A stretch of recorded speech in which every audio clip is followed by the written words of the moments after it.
UN secretary general کا غزہ میں قید یرغمالیوں کی رہائی کا مطالبہ غزہ میں قید تمام یرغمالیوں کی فوری رہائی کا مطالبہ کرتا ہوں۔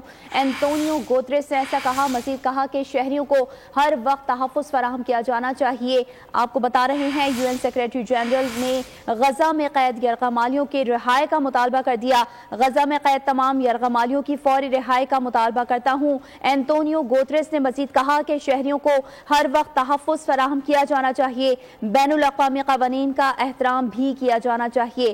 UN سیکریٹری جنرل نے غزہ میں قید یرغمالیوں کی رہائی کا مطالبہ کر دیا۔ غزہ میں قید تمام یرغمالیوں کی فوری رہائی کا مطالبہ کرتا ہوں۔ مزید کہا کہ شہریوں کو ہر وقت تحفظ فراہم کیا جانا چاہیے، بین الاقوامی قوانین کا احترام بھی کیا جانا چاہیے۔ خبر ہے یہ UN سیکریٹری جنرل نے غزہ میں قید یرغمالیوں کی رہائی کا مطالبہ کر دیا۔ غزہ میں قید تمام یرغمالیوں کی فوری رہائی کا مطالبہ کرتا ہوں۔ اینٹونیو گوتریس نے ٹویٹ کرتے ہوئے کہا کہ شہریوں کو ہر وقت تحفظ فراہم کیا جانا چاہیے۔ مزید کہا کہ بین الاقوامی قوانین کا احترام بھی کیا جانا چاہیے۔ سبسکرائب کریں اور بیل دبائیں تاکہ کوئی خبر رہ نہ جائے۔